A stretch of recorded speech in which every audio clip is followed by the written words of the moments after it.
Please, Mother, I already picked it out. But I already read this book before. I know, but we like it too much. Can you read it again? Okay. It was a late day in August when Mrs. Dover decided to leave her home in the countryside to go to her old house in Lent. She had some things that she needed to pick out for herself and her family. It was extremely weird for her to be walking down her old street, because what once had been a familiar road was now an unfamiliar gloomy territory. There was no other human life other than her walking through that desolate street. She finally reached her house, and after some struggle she was able to open the lock to the house. Dead air greeted her, with darkness like night, even though it was still daylight. She saw a door ajar and made her way to it. She opened a window and stood there, reminiscing on what was once her home. There was not a lot of dust, but she could see some cracks due to the bomb and decided to get what she came here for. Mrs. Dover made her way to the bedroom.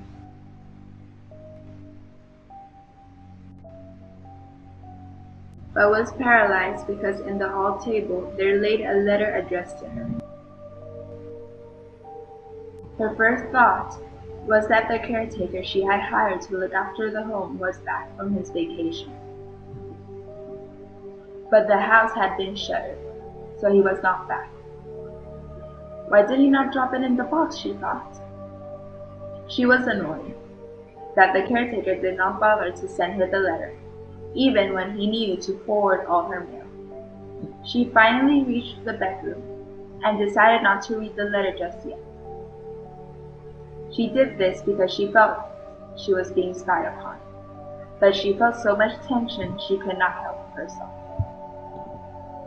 Dear Kathleen, you will not have forgotten that today is our anniversary, and the day we said. The years have gone by at once slowly and fast. In view of the fact that nothing has changed, I shall rely upon you to keep your promise. I was sorry to see you leave London, but was satisfied that you would be back in time. You may expect me, therefore, at the hour arranged. Until then, K. Mrs. Dover looked at the date on the letter. It was today's. She was completely stunned. She had to see the writing again to reassure herself with it. She could not believe it and dropped the letter. She made her way to the mirror in the bathroom to look at herself. Her lips beneath the remains of lipstick were beginning to look white. She couldn't believe her reflection. She stopped and turned to look for what she came for. As she opened the jewelry box, she could not help but turn her head to look back at the letter. The hour range. My God. What hour? How should I? After 25 years. She stopped to think about the time when he and she were saying goodbye. But all she really wanted was for him to leave so she could run back to the safe arms of her mother and sister. He was not very gentle or kind to her.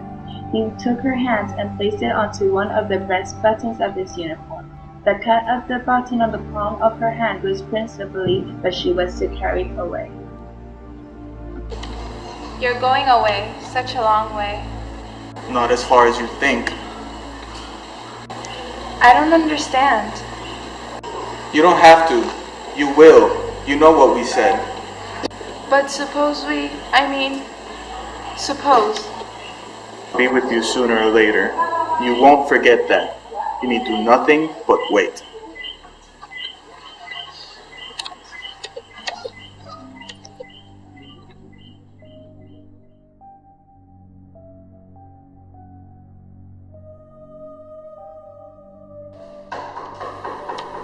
Who could it be?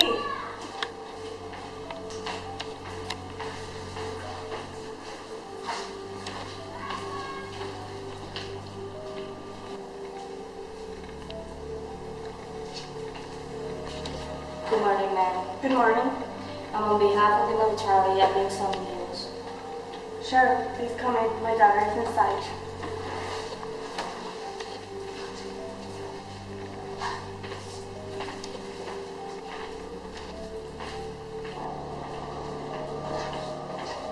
Would you care to take a seat? Oh, thank you, ma'am. Hello. Hello, how do you do? Not so good. I'm here to inform you that your daughter's fiance has gone missing for a while, and we have done everything we could to find him, but no such luck. He's most likely dead. I am really, on behalf of the military, giving you my real condolences, and I'm so sorry for your loss. Now, if you excuse me, I'll be gone. Don't worry, Michelle.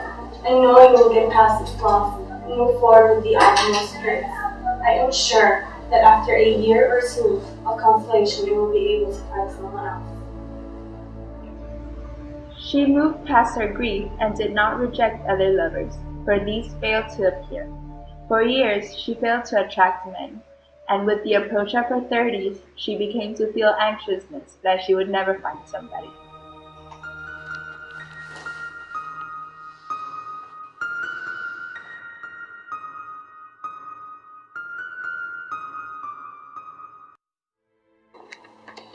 This is not real. It's just a dream. The lover's not real.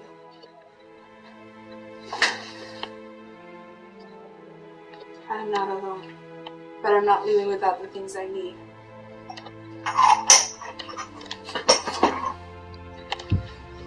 As she got her things, Mrs. Grover started to consider how she could get away.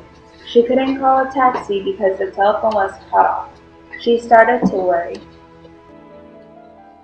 How can I so easily forget him? I don't even remember his face. I know he never loved me. Mother said he never was kind to me.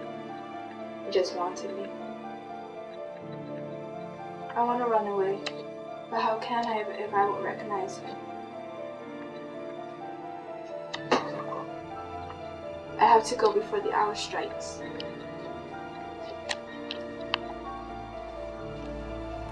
Miss Grover could not carry all that she wanted to bring with her, so she decided to go out and look for a taxi.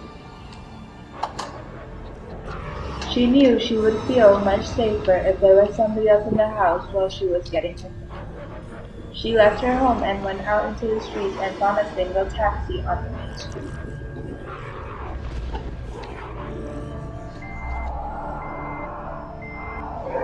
As she went for the door of the taxi, the driver turned on the clock, and the clock struck 7. Kathleen entered the taxi, and the driver began driving. Excuse me? Mrs. Grover realized that she never told the driver where he was going. And the car sped off, with Mrs. Grover screaming in the back of the taxi. The end. I never get tired of this story. It's the best love story ever. I know, I love how he kept his promise and came back for her. Now, girls, it's time for sleep. Okay.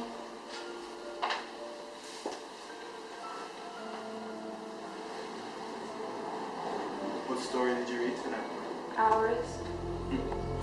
I'm such a romantic.